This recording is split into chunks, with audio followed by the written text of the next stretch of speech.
KCCI has learned Senator Joni Ernst is expected to announce next week she will not run for re-election in 2026. That decision sets off a high-stakes battle for one of the most powerful seats in Washington. KCCI chief political reporter Amanda Rooker joins us now to explain what Ernst's expected exit means for our state and for control of the U.S. Senate. Amanda? A lot at stake here, Ben. Joni Ernst's decision not to run again would leave Iowa with an open U.S. Senate seat, and a rare political shakeup could impact both Iowa politics and the balance of power in Washington.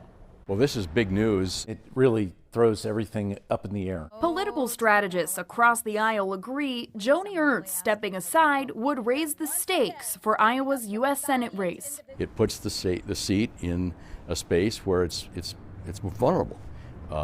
Versus running against a strong incumbent. So you'll see a lot of people running, a lot of messaging, a lot of hard campaigning, and probably a lot of money spent. Ernst had already faced primary challengers Jim Carlin and Joshua Smith. Her expected exit is likely to draw higher-profile Republicans into the race. I'm sure that there'll be people looking at it this weekend. There already are some. Many people are talking about Congresswoman Ashley Hinson from eastern Iowa. I think a lot of her. She's done a terrific job. 4 Democrats are already in the race. State Senator Zach Wahls, State Representative Josh Turek, Des Moines School Board Chair Jackie Norris, and former Knoxville Chamber of Commerce Director Nathan Sage. Both parties nationally will target this race intensely, and it gives all those Democrats who've been out running around the state for the last few months a real boost. And the Senate seat wouldn't be the only open race on the 2026 Iowa ballot. Governor Kim Reynolds is also not seeking a third term.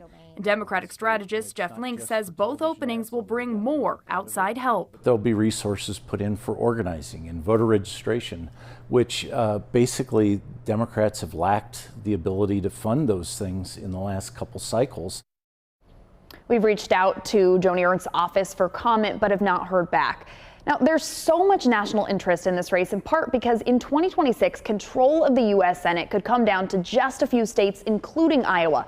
Democrats would have to defend some seats in competitive races and flip 4 seats to win majority in the Senate. So both parties are watching Iowa's Senate race closely. Ben? Yeah, Iowa used to having the political spotlight on our state, Amanda. That'll be the case next year for sure. Thank you.